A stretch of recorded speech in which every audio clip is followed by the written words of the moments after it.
당대표 출마를 결심하셔서 네. 처음으로 출사표를 던지셨습니다. 지금 이 시기에 이제 의원님께서 당대표의 적임자라고 생각하는 가장 결정적인 이유와 네. 의원님의 강점, 이 질문은 저희가 다른 후보가 나오게 되면 똑같이 네. 질문할 겁니다. 예. 이재명 대통령, 정청래 당대표. 이재명 대통령, 정청래 이게 대표. 가장 좋은 조합이다. 저는 네. 개인적으로 이렇게 생각을 합니다. 그래요? 그래서 원래 3년 전에 네. 이재명 대통령이 되면 당대표를 해야 되겠다. 그렇게 생각을 하고 있었는데 0.73%로 아쉽게 떨어졌잖아요. 네. 그래서 그러면 내가 당대표를 하는 것보다는 이재명 대표가 하는 게 좋겠다. 그래서 제가 전화를 걸어서 당대표에 나오십시오. 이제 전 대선 후보 국회의원 되기 전인가 그럴 거예요. 그렇죠. 그래서 개항 전에. 그러니까 저보고 묻더라고요. 그럼 어떻게 하시려고요? 그래서 네. 저는 그냥 최고위원 나오면 됩니다. 음. 그래서 제 최고위원 출마 선언문 모두 부분이 어떤 네. 거냐면 첫 부분이 이재명 대통령, 정청래 당대표를 꿈꿨습니다. 그러나 그 꿈을 미뤄야 됩니다. 저는 최고위원에 출마합니다. 네. 그때 최고위원 출마 선언문에도 그렇게 썼거든요. 근데 이번에도 똑같이 썼습니다. 이재명 대통령, 정청래 당대표를 꿈꿨습니다. 3년 전에도 그랬습니다. 이렇게 시작합니다. 제 출마 선언문이. 그래서 네. 제가 정치를 한 20년 하면서 방향이 맞는 정치인은 많이 있잖아요. 근데 속도까지 일치하는 정치인은 거의 이재명 대통령이 처음이지 않았을까 그런 생각을 하고 네. 이재명 당대표와 일했던 시기가 정치적으로 많은 보람도 있었지만 성과도 컸어요. 특히 이제 당원이 주인되는 정당은 제가 10수년 전부터 부르짖던 거였거든요. 근데 예. 그게 벽에 막히고 그랬는데 이재명 당대표와 손잡고 그것을 또 이뤄가는 과정 아직 완벽하지는 않지만 그래서 제가 대한민국 모든 선거가 1인 1표잖아요. 근데 민주당은 아직도 1인 20표, 30표 막 이렇게 되지 않습니까? 예. 그래서 1인 1표제로 가자. 그래서 대의원제는 유지돼야 되지만 대의원 투표제는 폐지하자. 네. 대의원에게 가중점 주는 거. 그 1인 1표로 만들자. 네. 그것이 민주정당 아니겠느냐. 그래서 제가 가장 앞서게 주장하고 있는 공약 중에 하나입니다. 네. 그래서 출마 선언 기자회견 보니까 당원이라는 이 단어가 총 32번, 네. 이재명 대통령 33번 언급이 됐더라고요. 아 그렇습니까? 네. 그렇게 많이 했습니까? 네. 그래서 당원을 어떻게 보면은 제일 앞에 두고 또 물론 또 이재명 정부의 네. 성공 또 앞에 두고 네. 아 당원도 한 번 더 쓸 걸. 33번. 딱딱 맞췄어. 네. 아 그걸 한 번 더 쓸 걸. 네. 아쉽다. 네. 그래요. 이제 의원님이 사실은 제가 옛날부터 뵀으니까 그때 당 대표로서 네. 항상 역할을 해오지 않으셨습니까? 이번에는 당 대표가 돼야 된다. 왜 그러니까 그렇습니까? 당 대표 역할도 잘 하셨잖아요. 그러니까 예. 사람이 성장 발전하지 않겠습니까? 그래서 제가 이제 당 대표 역할을 많이 했으니 네. 이제 점 하나 찍어주시라. 당 대표에서 점 하나만 찍으면 되잖아요. 그렇죠. 그 대표. 네. 그렇네. 어렵지 않네요. 네네. 저만 지금. 점 하나 찍어주십시오. 그래서 당 대표에서 이번 당 대표가 된다. 네. 당 대표가 된다. 그러니까 이 지금 민주당의 이제 과제라고 하면은 이재명 정부의 성공이라는 뭐 지상 과제. 네. 이건 다 모든 사람이 얘기하고 있고 네. 또 이번 국회에서 계속 강력한 역할 수행이라는 숙제를 안고 있는 것 같은데 당 대표가 되신다면 민주당은 또 어떤 모습으로 변화시키고 싶은지 여기 대해서 계속 언급을 좀 해주시죠. 생각해 보면 당원 말씀하셨지만 노무현 참여정부 때 네. 국가보안법 폐지를 못하면서 내리막길을 걷기 시작했거든요. 그래서 이재명 정부가 성공하려면 6개월 안에 검찰개혁, 사법개혁, 언론개혁을 마무리해야 된다. 속전속결로. 6개월 안에. 네. 그래서 이것은 다 시기가 있는 거다. 음. 그래서 전쟁에서 이기려면 시간과 공간을 장악하라 이거거든요. 네. 시간을 끌게 되면 반격의 시간을 허용하게 되는 거지 않습니까?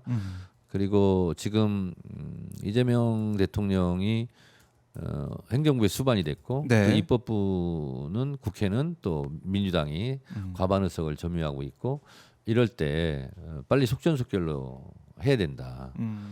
그러려면 자고우면하지 않고 네. 눈 지끈 감고 반대와 장애를 넘어서 해야 된다. 네. 그것이 저는 이재명 정부의 성공의 하나의 조건이지 않겠는가. 그리고 이제 물론 민생 현안에 대해서도 같이 처리해야 되는데 무엇이 우선이다 할 건 없습니다. 네. 네. 무엇이 우선이라 할 건 없지만은 네. 민생과 또 해야 될 일은 개혁, 제때 음. 동시에 해야 된다. 네. 그런 생각이 듭니다. 제때 해야 된다. 우리 김우님께서 저의 마음만은 2만 표 같은 한 표를 정청래 대표님께 드립니다. 이런 슈퍼챗도 지금 올라오고 있는데 응원하시는 시청자분들이 또 많으신 것 같아요. 네네. 그러니까 이 당 아니 욕하는 사람도 많이 이제 생길 겁니다. 네. 어떻게 칭찬만 듣겠습니까? 그럼요. 네. 다 입장이 다 있는데 네. 이 당 대표 역할을 해 와서 어떻게 네. 보면은 가장 앞장서서 선두에 서서 그동안 열심히 싸워 오셨어요. 싸워 오셨는데 이런 반론도 있을 것 같아요. 아니 당 대표가 되면 네. 여당이니까 네. 예? 야당과 뭐 대화도 하고 여러모로 소통을 해야 되는데 네. 당 대표 이미지가 강해서 또 법사위원장에서 이런 강한 모습 이미지가 강해서 네. 지금 여당 대표의 모습에는 안 맞는 거 아니냐 이런 반론이 있을 수 있어요. 어떻게 보십니까? 헌법재판소에서 네. 제가 진중한 자세를 취했던 것을 생각해 보면 됩니다. 그러니까 제가 법사위원장을 맡을 때도 네. 많은 우려와 반대가 있었어요. 법사위원장을 잘 할 수 있을까? 근데 뭐 제 기준이 아니라 많은 분들이 법사위원장을 연임하라 할 정도로 좀 효능감이 있었던 거 아닙니까? 그리고 국회 법사위원장이니까 이제 당연직으로 네. 윤석열 탄핵 소추위원이 된 거 아닙니까? 그렇죠. 그때 헌법재판소에 가서 음. 헌법재판관들하고 막 싸우면 어떡하지? 이런 걱정을 실제로 했답니다. 아. 근데 헌법재판소에 가서 제가 말을 아끼고 그리고 절제되고 정제된 언어를 많이 사용했죠. 네. 그래서 저는 TPO에 강합니다. TPO에 강하다. 네, 네. 뭐 아무 때나 나서고 네. 뭐 때와 장소를 가리지 않고 음. 물색 없이 네. 까불고 그러지는 않습니다. 아. 네. 알겠습니다. 그런데 예. 법사위원장 하면서 많은 분들이 뭐 카리스마 있다 뭐 이런 얘기를 많이 하셨는데 그랬죠. 또 선거 운동할 때는 누구보다 가장 친근하게 음. 대중적으로 그렇게 하지 않았습니까? 네. 실제로 그런 얘기를 많이 들었습니다. 정청래 본 모습은 뭐냐? 어. 법사위원장 할 때냐? 네. 아니면 선거 운동할 때 유쾌함이냐? 그래서 저는 아니 국민 여러분들을 만날 때는 필요한 모습으로, 필요한 언어로, 필요한 길을 가야 되는 거 아니냐? 그렇네요. 그렇네요. 그렇게 생각합니다. 네. TPO 네. 말씀하셨고 그러면 당 대표가 된다면은 당 대표에 맞게 당 대표가 되면 네. 제가 이제 출마 선언문에 썼습니다만 때로는 최전방 공격수가 직접돼야 되기도 하고 때로는 최후방 수비수가 돼야 되기도 하고 그래서 올라운드 플레이어가 돼야 된다. 네. 그러니까 우리 이런 옛날에 사극 이런 데 보면 전 장군이 직접 칼을 들고 앞에 나가는 경우도 있지 않습니까? 네. 그런 경우도 있고 천막 진지에서 지휘를 하는 경우도 있고 그렇지 않습니까? 그래서 당 대표는 그래 해야 된다 저는 봅니다. 올라운드 플레이어로 네, 그렇습니다. 뛰겠다 열심히 뛰겠다. 공격을 잘하는 사람이 수비도 잘합니다. 뭐 그렇더라고요. 네. 예전에 뭐 차두리 선수도 네. 공격수 하다가 나중에 수비수로 하기도 하고 뭐 그렇습니다. 그런 기억도 네. 있고 열심히 잘할 수 있다. 그리고 이번엔 이거 당 대표 선거가 8월 2일 전당대회를 통해서 이제 네. 새로운 당 대표 선출이 되는데 1년짜리잖아요. 네. 보궐선거잖아요. 네. 1년짜리보다 정청래 의원은 2년짜리 또 당 대표하는 게 낫지 않냐. 뭐 이런 얘기도 일각에서 들리는 것 같아요. 제가 솔직히 말씀드리면 예. 대선까지는 나의 진로는 생각하지 않는다. 그 자체가 불손하고 불경하다. 오직 그래서, 이재명. 예. 오직 이재명 대통령 만드는 데만 올인하자. 그래서 아예 제가 나주에 숙소를 정하고 네. 광주 전남 골목골목 그러니까요. 선대위원장을 했는데요. 그 골목골목 선대위도 제안한 것은 접니다. 네. 왜 그렇게 제안했냐면 영광 군수 재보궐선거 때 그때 제가 떠오른 영감이 있어요. 제가 열 이틀을 갔지 않습니까? 영광에 제 지역구도 아닌데. 네. 근데 갔는데 외지에 있는 좀 이름이 있고 알려진 국회의원이 가니까 너무 고마워들 하시더라고. 그 지역구에 있는 의원이 다니는 것은 당연하다 그러려니 해요. 근데 알려진 좀 얼굴 알려진 본인들이 좀 좋아하는 국회의원들이 다니니까 제가 그때 뭐 섬까지 들어가고 막 그랬거든요. 네. 그래서 이걸 대선 때 해야 되겠다. 그래서 다선, 중진, 뭐 이름 알려진, 얼굴 알려진 네. 의원들이 한 지역구를 맡았으면 좋겠다. 광역단체별로 그게 효과가 있겠다. 네. 그래서 제가 당시 이재명 대표한테 제안을 했죠. 중앙선대위는 보다는 이 골목골목 이 지역을 담당하는 이 선대위가 중요할 것 같다. 저는 광주 전남에 내려가서 붙박이를 하겠다. 네. 이렇게 했거든요. 아, 네, 그래서 그 아이디어. 네, 그래서 이제 거기에 충실했고요. 예. 대선 이후에 이제 저의 진로를 어떻게 할 것인가 세 가지의 길이 있었습니다. 지금 박정우 기자가 말씀하신 듯이 이재명 정부의 첫 당 대표 이제 1년 임기죠. 그다음에 2년 임기 그 네. 총선 지위 그리고 세 번째 길은 서울시장. 뭐 솔직히 저한테 그런 권유를 많이 했습니다. 이 세 가지 길을 놓고 네. 고민을 했습니다. 고민을 했는데 다 의미가 있는 길이에요. 다 옳고. 그때는 노무현 대통령의 판단 기준에 따르자. 노무현 대통령께서 당선되고 나서 저희 17대 초선 때 청와대로 다 초청한 적이 있습니다. 그때 하신 말씀이 네. A도 옳고 B도 옳고 어느 길을 가더라도 상관이 없다. 다 옳은 길이다. 의미 있는 길이고 공익적 가치가 있는 길이고. 네. 그때 판단이 안 될 때는 나는 나에게 이익이 뭐고 손해가 뭐지? 라고 생각하면 금방 계산이 되더라. 그럴 때마다 나는 손해 가는 옳은 길을 선택했다. 그래서 제 판단 기준도 그렇거든요. 그래서 이 세 가지 길 중에 그러면 네. 뭐 어느 길이 더 옳은 길인지를 가름하기가 좀 어렵지 않습니까? 그렇죠. 그럴 때 제가 노무현 대통령 판단 기준 그럼 나한테 가장 손해 보는 게 뭐지? 어떤 길이지? 했을 때 네. 1년 이 임기에 당 대표를 하는 것이 내 개인적으로는 가장 손해 가는 길이다. 근데 이재명 정부로서는 집권 5년 동안 1년이 제일 중요하지 않겠느냐. 그러면 예를 들면 굳은 일은 네. 당에서 하고 이재명 대통령 꽃길만 가라. 아하. 그래서 제가 출마기 전문해도 네. 싸움은 제가 할 테니 예. 대통령은 일만 하십시오. 이 문구를 쓴 거거든요. 그래서 제가 다음 있는 길이라면 세 가지 길이 나에게 가장 손해 가는 길을 선택하겠다. 그래서 선택한 겁니다.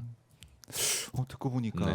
가장 어렵고 어떻게 보면은 뭐 고난의 길일 수도 있고 네네. 어려운데 내한테 손해가 되겠지만은 그걸 선택한다. 그런 차원의 결정을 했다. 그러니까 야구 경기 할 때도 1번 타자가 중요합니다.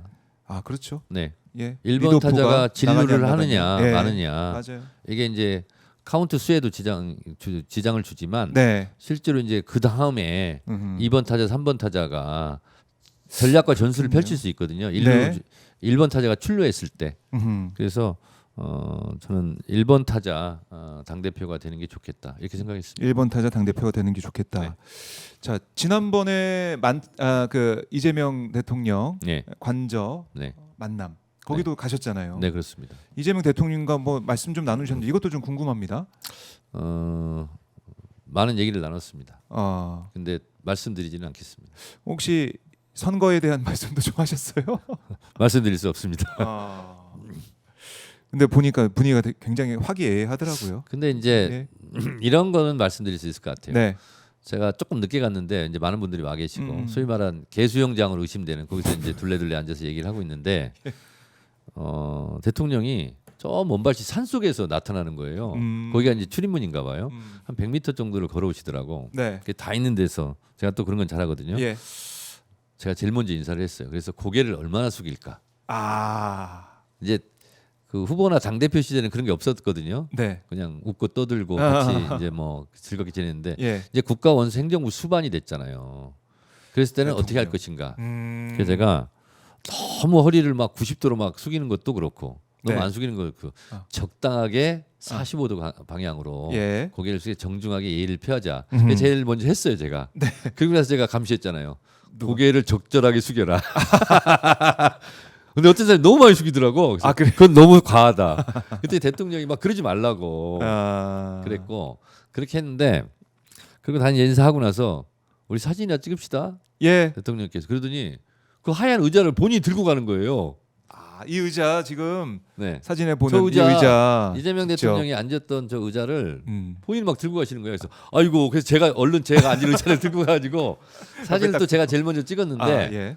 지금 사진은 두 번째 찍은 겁니다. 이거. 처음 찍었는데 네.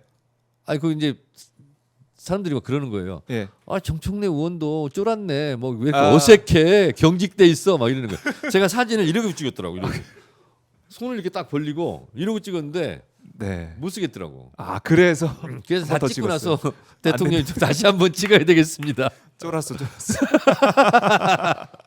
그래가지고 근데 주변 사람들이 악수도 해 웃어 막 이래가지고 이게 그래서 나온 사진. 네, 그래서 나온 한 컷의 사진입니다. 네.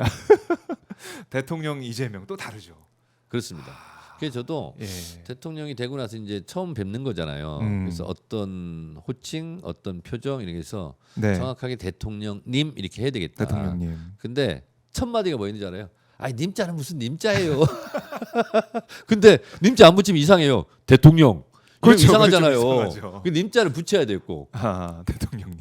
이재명 대통령 야, 이럴 수는 없잖아요. 그렇죠. 대통령님 만났는데. 이렇게 되는데 예. 그걸 우리가 왜 해야 되냐면 저는 이재명 개인 자연인도 좋지만 이재명 대통령을 찍어준 국민에 대한 존중, 예의 이런 게 있어야 됩니다. 그래서 그렇게 해야 되고 네. 이제는 찍은 사람도 안 찍은 사람도 모두를 대표하는 대한민국의 대통령이잖아요. 그렇죠. 그렇죠. 그래서 국민에 대한 예의다 이렇게 생각합니다. 그래서 여러분들 님자를 꼭 붙여주시기 바랍니다. 그래서 이렇게 만나 뵙고 근데 언론에서는 사실은 예. 왜 님자를 안 붙여요? 대통령님. 근데 사실은 뭐 그런 게 있는 거죠. 그러니까 이 시청자나 아니면 기자들은 뭐 언론인 아닙니까? 언론님 맞아요. 기자 언론. 오마이뉴스는 꼭 대통령님 이렇게 붙여주세요. 그러니까 뭐 그런 게 있는 거죠. 그러니까 국민이 제일 위에 계시니까 아니, 국민들께 말씀드릴 국민이 때 뽑은 대통령이고 그 네. 국민이 지지하고 응원했던 또 대한민국을 대표하는 국민들이 대표잖아요. 뭐가 이상해요 그게? 써주면 뭐- 안 될까? 알겠습니다. 오마이뉴스에서 회의 좀 한번 해주시기 바랍니다. 알겠습니다. 옛날에 한때 예. 김정숙 여사를 다 쓰는데 예. 김정숙 씨라고 해가지고 논란이 한번 된 적이 그런 게 있거든요. 있었죠. 네. 그런 게 있었죠. 알겠습니다. 네. 그런 또 말씀도 잘 새겨 듣도록 하겠고요. 네. 자, 그러니까 결국에는 여기서 만나서 이 화기애애한 이 분위기 속에서 네. 이재명 정부의 성공을 위해 네. 다시 한번 뭐 도움결의식으로 네. 힘을 내자, 뭐 그랬습니다. 화이팅하자 네네. 이런 시간이었다라는 거.